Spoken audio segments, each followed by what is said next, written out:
All right, let's just jump right in. If you've ever tried meditation, you know the feeling all too well. You find this incredible sense of peace, this quiet space, and then the second you open your eyes and check your phone, it's gone. So the big question is, how do we make that calm actually stick? Well, we're going to break down the neuroscience behind a truly stable mind and how we can move from these fleeting moments to a lasting trait. I mean, this has to be one of the most frustrating things, right? You put in the time, you sit on the cushion, you do everything right, you finally touch that profound sense of quiet, and then poof, it just vanishes. And it's so easy to feel like you're failing or just spinning your wheels. But what if the problem isn't you? What if it's the entire approach that's a little bit off? Well, it turns out there's a name for this whole up and down cycle. And just giving it a name, it helps. It's called the gap problem. And once you understand what it is, you're already halfway to solving it. So let's take a look. Okay, so here's the play-by-play of the roller coaster. Step 1, you're practicing and you actually get there. You find this deep, quiet, low-noise state. It feels amazing. Then, step 2, the bell rings. Time's up. You got to get back to your life, your emails, the kids, whatever it is. And that's when step 3 just slams into you. Your normal, everyday sense of self comes rushing back in at like full volume. All the thoughts, the worries, the to-do lists, it's all back. And this right here, this is the absolute key. The suffering doesn't come from the quiet state. And it doesn't even really come from the noisy state. The real pain, that feeling of, I lost it again, comes from the contrast. It's the mental whiplash of going from total peace back to your normal, noisy baseline. That's what fuels the whole frustrating cycle. So how do we get out of this loop? Well, it all comes down to understanding this one super important distinction that most of us, honestly, just miss. And it's the difference between a state and a trait. Okay, let's break this down because this is a game changer. A state, that's temporary. It's fragile. You need special conditions, right? You got to be in a quiet room, on your cushion, no interruptions. It's something you do. A trait, though, that's your baseline. That's just how you are, day in and day out. It doesn't need any special conditions. It's just your new normal. It works while you're driving, while you're in a meeting, whatever. See, the whole gap problem comes from chasing these temporary states. The real goal, the lasting goal, is to actually change the trait. Okay, so that's the billion-dollar question, isn't it? If we want to change our baseline, our trait, we've got to understand what's making it that way to begin with. What's actually going on inside our brains that determines whether our default setting is, a chaotic mess or a calm, quiet space? Time to pop the hood and look at the engine. It turns out that feeling of me, the constant chatter, the sense of who you are, it isn't just one thing in the brain. It's more like a software bundle. Let's call it your self package.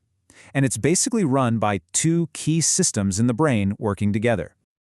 So who are the two main characters in this story? First up, you've got the default mode network, or DMN for short. You can think of the DMN as your brain's narrator. It's the part that's always telling stories, thinking about the past, worrying about the future, judging things, basically creating your identity. Then you've got the reticular activating system, the RAS. This is the amplifier. Its job is to control your level of arousal and urgency. It decides what's important, what's a threat, what you need to pay attention to right now. And here's where it gets really interesting. Your entire experience of being a self comes down to this simple formula. DMN times RAS. It's the narrator working with the amplifier. It's the content of your thoughts multiplied by how loud and urgent and important they feel. That's the whole show right there. I love this analogy because it makes it so clear. Think of it like an old stereo. The DMN, that's the radio station. It's always playing some music, right? The thoughts, the memories, the stories. But the RAS, that's the volume knob. And this is huge. You can have an anxious thought playing on the radio, but if that volume knob is turned way, way down, you barely even notice it. A quiet mind isn't about turning the radio off. It's about learning to control the volume.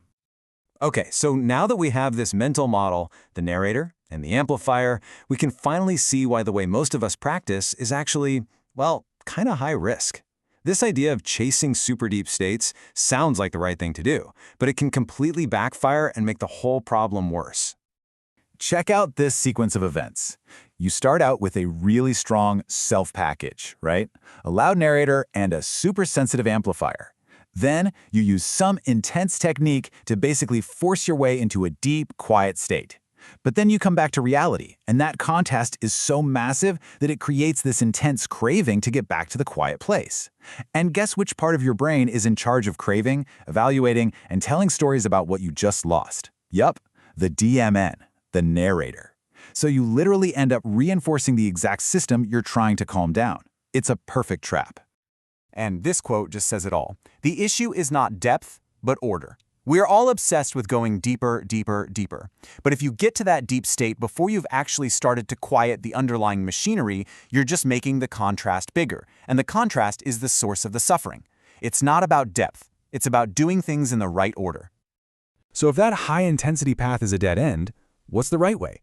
Well, it's going to sound a little weird, a little counterintuitive. The solution isn't to try harder or go for more intensity. It's actually the opposite.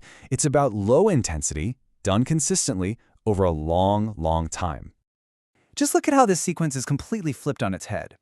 With the stable path, the very first step is to gently weaken that connection between the narrator and the amplifier. You do that first.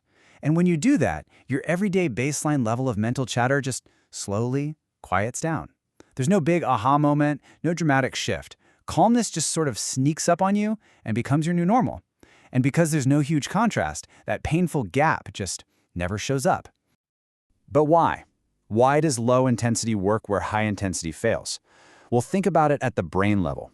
High intensity practice fires up your amplifier, the RAS. It sends a huge signal saying, whoa, something big is happening here. And what does the narrator, the DMN, do when something big happens? It jumps in and starts telling a story about it. It reinforces the whole loop. But low intensity practice, it's sneaky. It flies completely under the radar. It doesn't trigger the amplifier, so there's no big event for the narrator to grab onto. And that's the magic window. It allows the brain to actually change, to rewire itself, without the narrator hijacking the whole process. And this explains something I've always found fascinating. You hear these stories from people who've had a profound shift, and so many of them say it felt like an accident, like it just happened. They weren't white-knuckling it, striving for some huge spiritual achievement. They were just, consistently doing some simple, low-key practice. It wasn't about attaining something. It was just the natural outcome of creating the right conditions in the brain over time. So, when you put all this together, it forces us to completely redefine what the goal even is. I mean, if the path is so different from what we thought, then the destination has got to look different too. Let's tackle some of the biggest myths out there. Okay, myth number 1. Your thoughts will stop. The reality? Nope.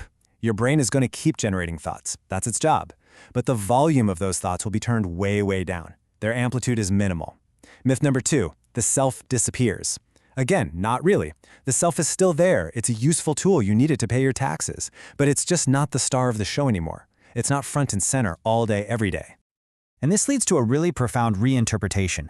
When you hear someone describe this stable quietness as nothing is there, they're not talking about an empty void. What they're really describing is the absence of excess amplification. It's the feeling of not having that constant, loud, urgent layer of meaning being plastered onto every single experience. The radio's still on, the music's still playing, but the volume is finally turned down to 1. And so this is the idea I want to leave you with. What if this whole quest we're on isn't about attaining some new incredible state? What if it's not a heroic struggle at all? What if the whole project is much simpler, much quieter? What if it's just about learning to unamplify what's already here? Just gently, patiently, turning down the volume knob day after day until the quiet that was always there underneath finally becomes the new soundtrack to your life.